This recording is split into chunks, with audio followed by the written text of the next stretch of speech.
Good morning everybody. आज मैं conduct करने जा रहा हूँ आपका आगे का। मैंने 5 पॉइंट कवर अप कर दिया था। हमारा टॉपिक था एसेंशियल ऑफ कॉन्ट्रैक्ट्स या फिर कैरेक्टरिस्टिक्स ऑफ कॉन्ट्रैक्ट भी उसको आप बोल सकते हो, जिसमें हमने 5 पॉइंट कंप्लीट कर दिए थे।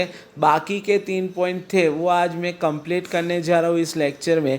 यानी कि आपका टोटली ये first one chapter of business law जिसका नाम है नेचर ऑफ कॉन्ट्रैक्ट वो पूरा कंप्लीट हो जाएगा। ओके, चलिए तो पॉइंट नंबर 6 है हमारा certainty and possibility of performance. Okay, તો આપણે ગુજરાતીમાં વાત કરીએ તો સર્ટેનિટી એટલે ચોક્કસ હોવું જોઈએ ને પોસિબિલિટી ઓફ પરફોર્મન્સ શક્ય હોવું જોઈએ। અશક્ય વાતો હોય તો એનો કોઈ દિવસ કોન્ટ્રાક્ટ થઈ શકે નહીં, અને જો ચોક્કસ વાત પણ બી ના હોય તો એનો પણ બી કોન્ટ્રાક્ટ થઈ શકે નહીં। તો જોઈએ the terms of contract must be definite and certain, યોગ્ય અને ચોક્કસ હોવું જોઈએ। It should not be indefinite and vague, વેગનો મતલબ છે બીજો એક શબ્દ પણ બી છે અનક્લિયર। વેગ એટલે અસ્પષ્ટ, અસ્પષ્ટ હોવું જોઈએ નહીં। જસ્ટ ફોર એક્ઝામ્પલ, મારી પાસે 2 કાર છે અને હું એને કોઈને એવું કહું છું કે I want to sell my car for ₹2 lakhs, but which car? Okay, Tata car or Maruti car તો મેં સ્પેસિફિક નથી કરતો, તો there is a no contract. If the terms of contracts are indefinite and vague or unclear, it is not a contract। જો અહીંયા એક example સરસ આપેલું છે, mister A promises to buy another horse from the seller. વેચાણકારને એવું કહે છે હું તારી પાસેથી બીજો એક ઘોડો ખરીદીશ, પણ ક્યારે? ઇફ ધ ફર્સ્ટ પ્રૂવ્સ લકી, જ્યારે પહેલો ઘોડો હું ખરીદું છું તારી પાસેથી એ જો નસીબદાર સાબિત થાય તો હું બીજો ઘોડો તારી પાસેથી ખરીદીશ। તો હજુ તો આ તો કન્ડિશન જેવું થઈ ગયું, અનસર્ટેન, કે ભાઈ ખરીદે ખરો નાય ખરીદે, લકી સાબિતે થાય ખરો ના પણ બી થાય। Here the terms of agreement is a વેગ, અસ્પષ્ટ છે, કારણ કે ખરીદશે કે નહીં ખરીદે એ બધું ભવિષ્ય પર આધાર રાખે છે, કોઈ ચોક્કસ બાબત છે નહીં।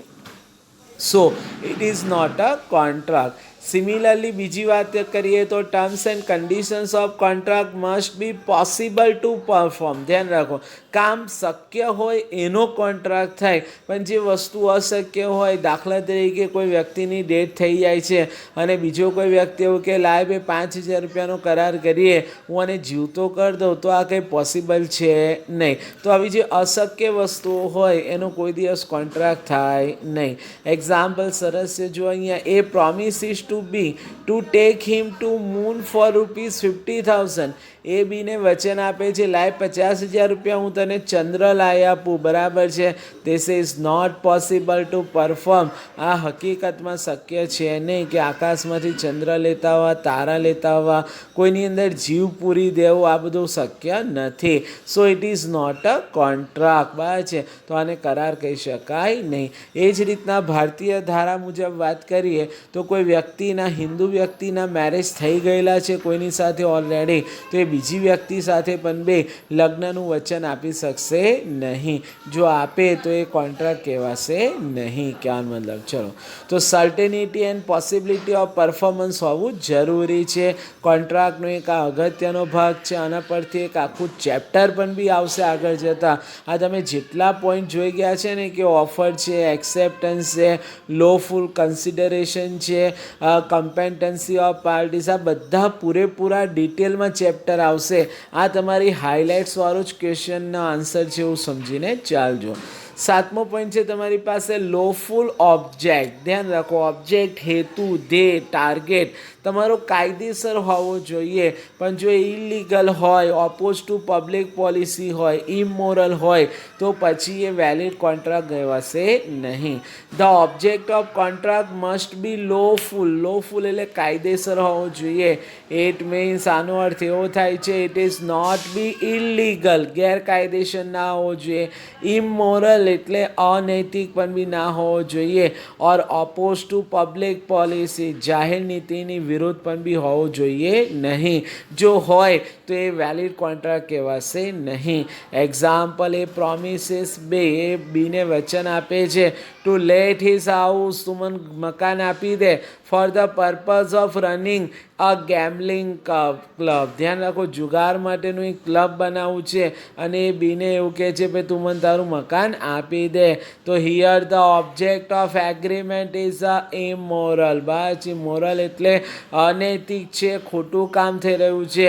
તો આવું કોઈ કોન્ટ્રાક્ટ થઈ શકે નહીં. So it is not a contract. તો આ કરાર માન્ય ગણાશે નહીં.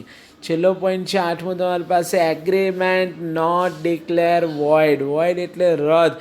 અમુક કોન્ટ્રાક્ટ એવા છે જે પહેલેથી જ શક્ય નથી, ઇલીગલ છે, જેને વેલિડ નથી ગણવામાં આવ્યા, તો એવા કોન્ટ્રાક્ટ પણ બી થઈ શકશે નહીં. ટુ ક્રિએટ અ કોન્ટ્રાક્ટ કરવા માટે agreements must not declare void. Void એટલે રદ, બાદલ, પહેલેથી જ કેન્સલ થઈ ગયા હોય એવા કોન્ટ્રાક્ટ થઈ શકે નહીં. This is because void agreements are not enforceable by law.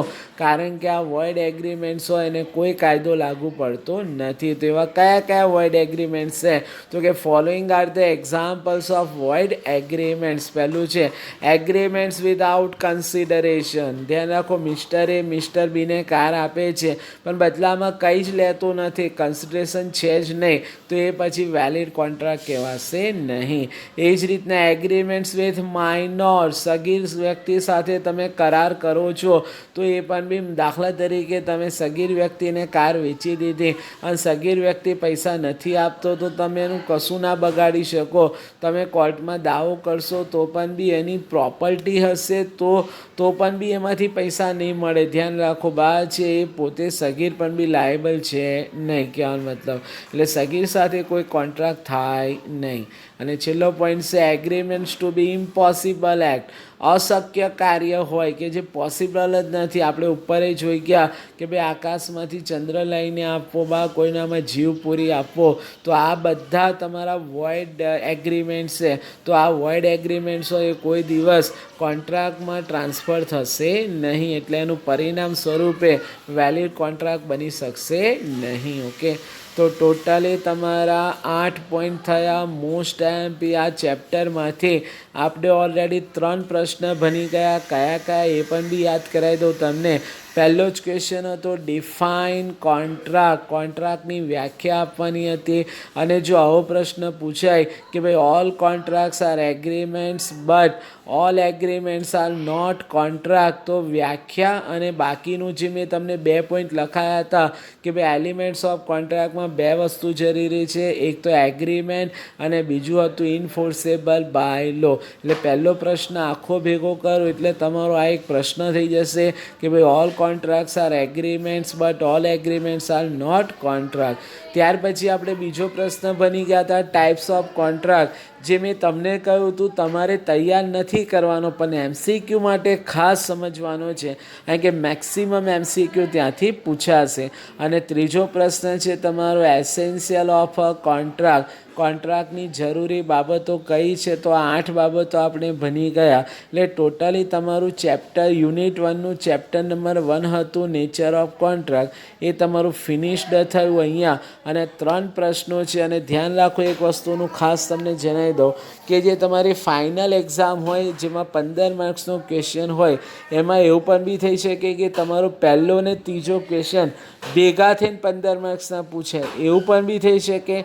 Individually 15 માર્ક્સના પૂછે પણ તમારી ટીવાયની પાસ્ટ પેપરમાં એવું કેટલી વખત બનેલું છે. હું પ્રશ્ન બોલું છું, all contracts are agreements but all agreements are not contract. Explain this sentences and also explain essential of valid contract. તો વિચાર કરો કે આટલો મોટો જવાબ તમારે 15 માર્ક્સમાં લખવાનો છે ફક્ત. એટલે તમારે આવા ટાઈમે શું કરવાનું ખબર કે આગળનો પ્રશ્ન તો લખવો જ પડશે, પણ અહીંયા જે 8 એસેન્શિયલ્સ છે એને 8એ 8 લખો પણ થોડાક ઓછા કરી દો. ક્યાં બધા 2 ડેશ સમજાવવાનું રાખો, એક પેરેગ્રાફ સમજાવવાનું રાખો, તો જ તમે જવાબ પહોંચી વળશો. ઓકે, ચલો તો સ્ટોપ ટુ હિયર. મળીએ છીએ આપણે પાછા નેક્સ્ટ લેક્ચરની અંદર ચેપ્ટર નંબર 2 સાથે. એટલે અમને યુનિટ 1 જ ચાલશે, યુનિટ 1 લાંબુ છે પણ આપણે ચેપ્ટર નંબર 2 સ્ટાર્ટ કરીશું. Okay, good bye everybody.